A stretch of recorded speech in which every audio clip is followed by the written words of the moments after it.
Las telecomunicaciones, como una de las herramientas más utilizadas en México, permiten una mejor comunicación entre los ciudadanos del país y también con los de otras naciones, y son a su vez uno de los principales sostenes del esquema neoliberal establecido. De este modo, la comunicación podría considerarse como un enorme vacío económico, el cual se debería repartir, de acuerdo a principios neoliberales, entre varias manos que propiciarían la llamada libre competencia. Mas, sin embargo, ¿en México está presente la libre competencia?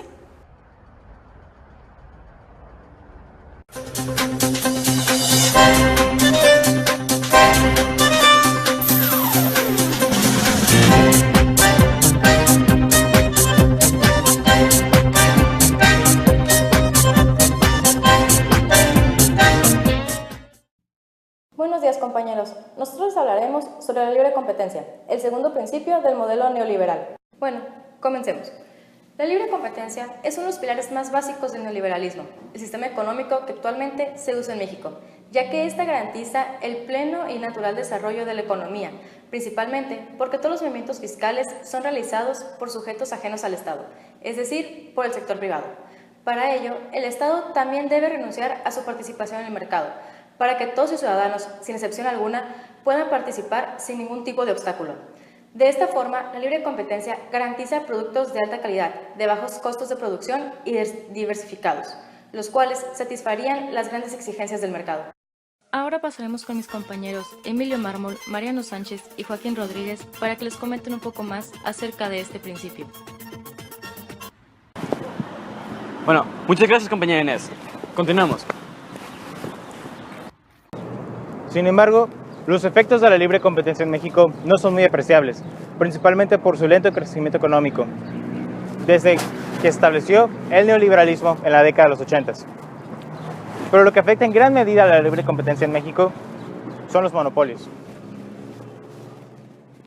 Estos se forman cuando una empresa, o un pequeño conjunto de ellas, genera un dominio mercantil. Sus orígenes en México se remontan a los tiempos del Estado benefactor, antes de la administración de Miguel de la Madrid, cuando el gobierno tenía una empresa preponderante para diversos ramos de la economía. Tras el establecimiento del neoliberalismo, casi todos se privatizaron, dejando para el Estado algunas muy fundamentales. Sin embargo, incluso a pesar de estas acciones, muchas de estas empresas continuaron y continúan teniendo un extenso dominio en el mercado, sobre todo en el sector de telecomunicaciones, a jamás haber sido reguladas y por no incentivar a la población mexicana a participar en la economía. A pesar de esto, el Estado no niega estas dificultades y por eso ha dado medidas para combatir contra esto, tales como el artículo 28 de la Constitución mexicana, que dice que ningún monopolio de ningún tipo debe ser ni tolerado ni aceptado en México. Pero a pesar de esto, esto excluye a las empresas de México. Existen a su vez otras leyes que igualmente condenan a las actividades monopólicas, como son la Ley Antimonopolio y la de Competencia Económica y la Reforma de Telecomunicaciones de 2013. Ambas establecen medidas contra los monopolios más célebres en México, sobre todo los que controlan el mercado de la comunicación. En ellas se enlistan actividades de empresas que se consideran anticompetitivas. Y también se expresa el deseo de la cuota del mercado de un pequeño conjunto de empresas no supere el 50%. Los efectos ocasionados por la presencia de los monopolios se pueden observar también por lo expuesto por el propio neoliberalismo, cuyos preceptos el Estado ha intentado actuar. Al no cumplir con estos requerimientos, el país se ha visto en un crecimiento económico frágil y lento. Ahora vamos con mi compañera Melanie. Muchas gracias, Mariano. Ahora pasaremos a una entrevista con el licenciado Luis Hugo Pérez Estrada, licenciado en Historia y coordinador de la preparatoria CETIS Universidad, Campus Tijuana. ¿Cuáles son las ventajas de una libre competencia en el mercado?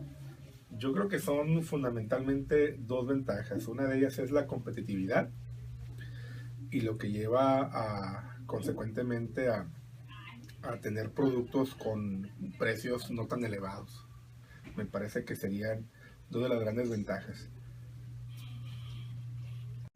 ¿De qué forma obstaculiza el monopolio de libre competencia?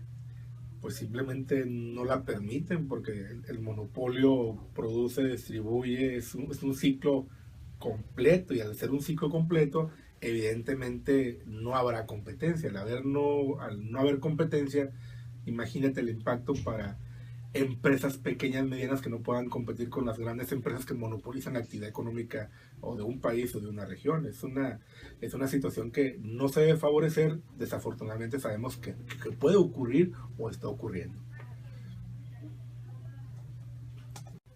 ¿Por qué el Estado no logra combatir eficazmente a los monopolios? Híjole, es una pregunta que pareciera inocente, pero que no tiene nada de inocente. Es lo primero que tengo que decir. Lo segundo es que, aunque la Constitución, no recuerdo en este momento en qué artículo, habla de que los monopolios están prohibidos en nuestro país, sobre todo habrá que considerar que tenemos una historia, por ejemplo, durante la colonia, los estancos, que eran monopolios de España, en la Nueva España, pues obviamente no favorecía el progreso de la producción interna. ¿Ya? ¿Por qué? Porque estaban controlados por los españoles, pero ¿qué tal con aquella gente que quisiera favorecer o generar un producto? Pues no, porque no te lo permite el Estado.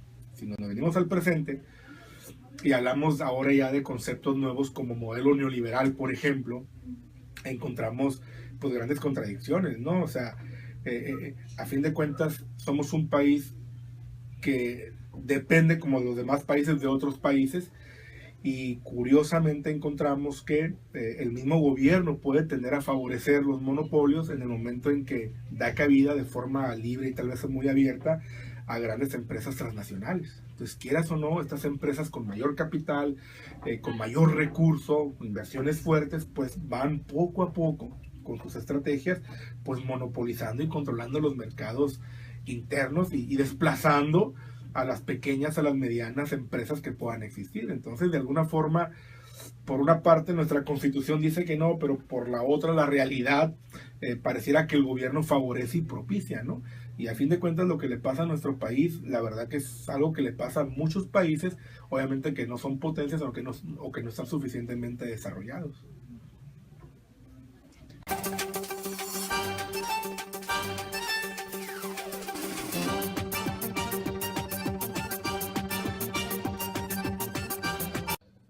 Podemos concluir que los monopolios obstaculizan la libre competencia en México, ya que limitan los bienes y servicios que son ofertados a la sociedad. De igual forma, no están a la par en el mercado. Esto es una muestra de que si los principios del modelo neoliberal se aplican erróneamente, tienen consecuencias que abarcan varios estratos. Bueno, eso es todo por hoy.